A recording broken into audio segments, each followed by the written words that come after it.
Hi viewers, இன்றைக்கி காராமணி குழம்பு எப்படி செய்கிறதுன்னு பார்க்கலாம். இதில் 2 பீஸ் தேங்காய், கொத்தமல்லி, ஒரு பச்சை மிளகாய், பூண்டு, 3 தக்காளி, கொஞ்சம் புளி, அப்புறம் 2 ஸ்பூன் மிளகாய்த்தூள், 2 ஸ்பூன் குழம்பு மிளகாய்த்தூள். நான் அரைச்ச மிளகாய்த்தூள் யூஸ் பண்ணிக்கிட்டேன். வெறும் மிளகாய்த்தூள் ஒரு அரை ஸ்பூன் போட்டுக்கோங்க. காரம் அதிகமாக இருக்கிறவங்க அரை ஸ்பூன் போட்டால் போதும்.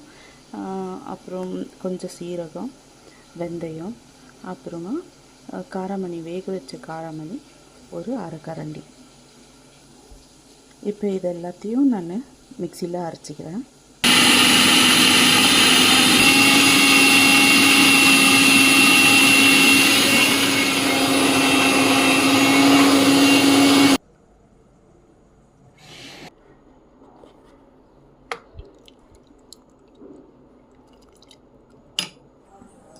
இப்போ குழம்பு தாளிச்சிக்கலாம். ஒரு சிலர் காரக்குழம்பு வைக்கிற மாதிரி வைக்குவாங்க. நான் கத்திரிக்காய், உருளைக்கிழங்கு கட் பண்ணி வச்சுருக்கேன். நீங்கள் கத்திரிக்காய் நிறைய போட்டுட்டு காரமணி கம்மியாக போட்டால் கூட நல்லாயிருக்கும் குழம்பு. நீங்கள் காரக்குழம்பு வச்சு செய்கிற மாதிரியே செய்யலாம். நான் வேறு மாதிரி செய்கிறேன். கொஞ்சம் நாங்கள் காரமணி அதிகமாக சாப்பிடுவோம், அதனால் காரமணி அதிகமாக போடுறேன். நீங்கள் கம்மியாக குறைச்சி போட்டாலும் நல்லாயிருக்கும்.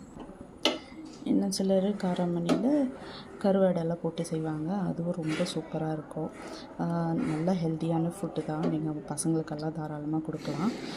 பெருங்காயம் மட்டும் சேர்த்துக்கோங்க தாளிக்கும் போது.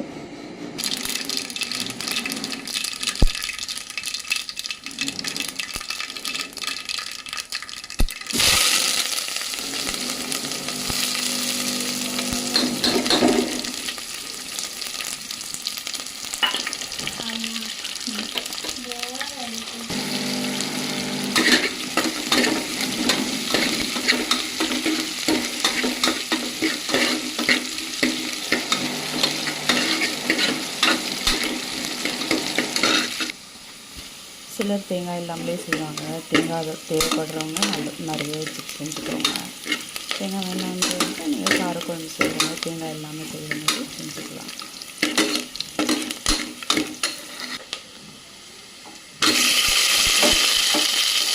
காயெல்லாம் போட்டு வதக்கிடுவோம்.